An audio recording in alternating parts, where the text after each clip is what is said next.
There are a lot of different meanings in connection with Godhood in the Bible. The word Elohim can mean angels, dead people, or more powerful beings. And so this, I think, is carried into current culture. So when people try to discuss what a god is, they may not be talking about the same thing. And there's many potentials for confusion. The big word I want to talk about in the early part of Genesis is the word die. And I want to discuss it as something that has different sides. You don't even know necessarily how many sides you're dealing with each one representing a different meaning. So people might think they're talking about one side of the die when they're really talking about another. And Adam and Eve's story in some ways could be considered a gamble on whether they really know what meaning they're being told, when there are several of them, most of which they don't know. Then the biggest ones, as far as I can see, that are discussed the least are the gambling meaning, and meanings having to do with property, losing your fortune, or in this case, losing your real estate. Adam and Eve are like emperors with no clothes, and being naked in the Bible is often associated with poverty or enslavement. Except in this case, they're not the emperors like in the Hans Christian Andersen story, possibly developed from the biblical story, in which people are sold a fake bill of goods, and they're told these magical clothes will tell you who your trusted advisors are because they'll be able to see them. Or in an earlier version of the same story, it was about knowing who your rightful heir was. And inheritance is very important to the biblical story because Adam finds out that Eve is the mother of all living. If you're Job's daughters, at least, you can inherit wealth, whereas if you find out that you're the mother, you're the one who's giving up the wealth. So there's these discoveries, finding out about the mother of all living. They also find out that there's a tree of life they didn't know about, in which they are banned from using, so that's kind of like another side to the die. And there's supposedly a spiritual distancing, to use the term some people are actually using this now, connected with the avoidance of disease, ironically. In the Bible, it's not a good idea to get so close to God that you could get what we have called euphemistically in the past a social disease, because people who have that relationship in Genesis have their lifespans shortened. So on the one hand, you say you want to be close to God because to be otherwise is to be in a state of sin, but to get too close will shorten your life. So it's a bit of a double-edged sword. Now the meaning of the word die, though, has to do, I think, with Cyrus the Great of Persia, who was an emperor who showed his rulership and his power in the world by gardening. And he had a walled garden, an official garden, with a fountain in the middle with 4 streams going out from it, as described, metaphorically at least, in Genesis. And this was called a paradise. So this was in part the inspiration for the story. And this is something that was a relatively easy job to have. As the emperor, you at least had a piece of land, and you had an interest in all the wealth that came from the people working that land. So it was a relatively easy job. But when Adam and Eve are demoted and they eat from the tree of knowledge of good and evil, it's like they've discovered that they're heirs to an ill-gotten fortune. Like the money or the land they have isn't quite rightfully theirs or belonging to the people who put them in charge of it. So then they are essentially forced to live the life of serfs or peasants. They're told that they're going to have to work extremely hard, and the land won't give up its bounty to them easily, and so on. So it's like they've been demoted from being emperor. And this happens with Cain as well. The earth rejects him, and he can't make a living from the land itself. So there's also a connection to Psalm 82, and this is then the problem in calling somebody a god, or thinking of a god as something to which people should aspire to be, because the gods in Psalm 82 are unjust, they're corrupt. And this is where we're dealing with so much of our problems today, in that the institutions we have established, the immortal things that govern our lives, are corrupt. And they are like the gods of Psalm 82, who favor the wicked and don't protect the weak. And by those actions, the Elohim in Psalm 82 condemn themselves to what's called in verse 6, die. Now, this is not a standard meaning as we would think of the term, in the most obvious way, and in which Adam and Eve seem to think of it. Because Elohim can be human dead, angels, or more powerful beings who have a different address, according to Dr. Michael Heiser. And I think I can agree with him on that point. They live in a non-human, possibly spiritual world. So a being that's in the spiritual world doesn't die the way a human would if you say that the human falls in battle, because the human's suffers some fatal wound, and we call that falling when they die. But in this case, the Elohim fall first and die afterwards in Psalm 82:6. So they aren't dying in a standard fashion, yet we're told that they die like men. So the similarity of the two, I think, is that when people die, they can't hold property the same way they used to. They don't have any property rights anymore, at least not in the same sense. They can't work the land and have the benefits of land the same way a live person would.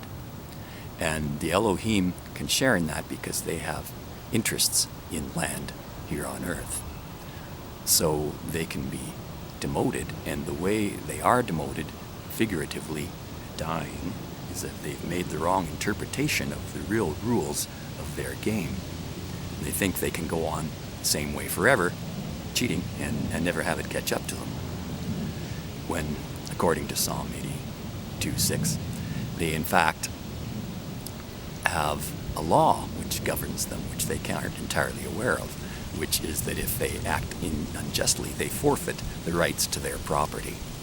And this may be, in fact, why Adam and Eve are set up as sort of puppet emperors, apparently, in Genesis, because the gods in charge of them either realize that they are going to lose their property, or they already have, and they need other people to fool and allow them to be used as puppets, as controlled Manchurian candidates, or a similar term we would use today.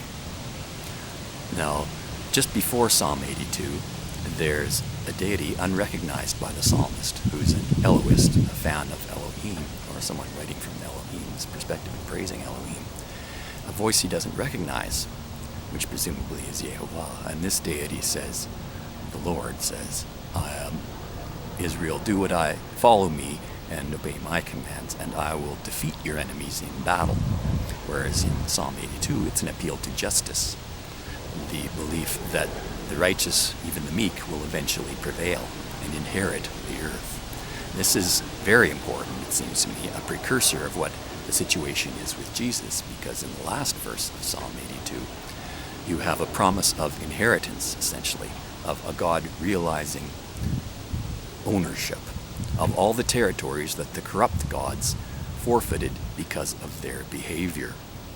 So this is a forecast of what will happen with Jesus, where you have a God dying, descending to a nether realm, one of the more unpleasant lower planes, and then resurrecting and inheriting the earth. So the death that occurs there is not a passing from our world into the spiritual world like we would think of with mortals, earthly beings, but a loss of property, a loss of the rights to control and profit from a certain portion of the earth. And there would have been about 70 of these sons of God, these gods, other than the ones that are the primary characters in the biblical narrative, who are corrupt and unjust. So that means at least 90% of all the gods mentioned in the Bible are unjust, they're corrupt, and not good models for human behavior. In many ways, we could consider that since these gods are acting as judges, that the proportion of just judges among humans is probably much higher than the proportion of just and moral judges among gods. So to say someone's a god is really not much of a compliment in that respect, if you're trying to compliment someone on their judgment, or most notably, their singing. In the preceding Psalm to Psalm 82, there's also mention of singing. And it is almost a parallel to moral judgment in some ways, in that it's something that maintains the structure of the earth itself, according to Psalm 82. Because singing was done when the foundations of the earth were laid, or at least when the Elohim decided to copy what humans did during the building of the second temple, because there was singing that was done then. And then in Job, one of the deities says that there was singing going on when the foundations of the earth were laid. And in Psalm 82, we're told that the earth in a way is almost constructed on morality, so that when the gods are unjust, it shakes the foundations of the earth. There are consequences even to what the most apparently powerful people who seem to be above the law do. So it seems to me a particular perversion of justice to have someone sing a song with a religious theme and title to it that is stolen, that is not that person's property, and then put that out as a model on the internet for how other people should act, or say that I should do the same thing, when my channel is about the opposite, trying to inform and encourage and educate people on property rights. So there are many conflicting definitions of what our presumed godhood is. They're either not biblical, or they just don't make any sense. One of these is the idea, coming from gaming, that people start at a common low level and work their way up, the ultimate ambition of becoming a god or godlike being. In this sense, then the god is someone considerably more powerful than really high-ranking powerful characters in a game. But this does not quite apply to singing, for one thing, because gods don't sing at all, but also because people's singing skills don't start out at zero and then get built up from there. People often start, especially at hitting notes in the lower sixth octave, with an innate ability, one that almost all children have.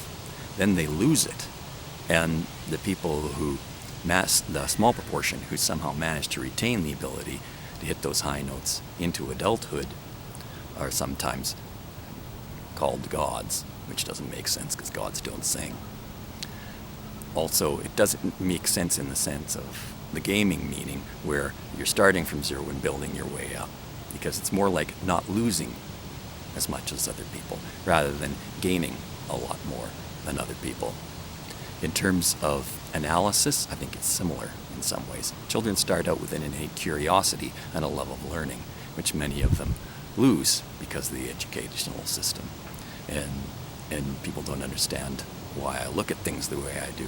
And I think it's just because I've lost a little bit less of the innate enjoyment of analyzing things, including the Bible and some passages out of it that I may not especially like.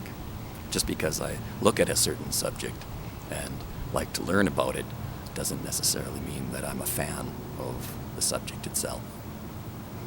So those are some of the things I've had in mind, because I don't like when people refer to me as a god, because it's a very slobby term. And for religious people, it's an idolatrous term to use for a person, and not a very informative one, and in many cases the opposite of what I want to talk about.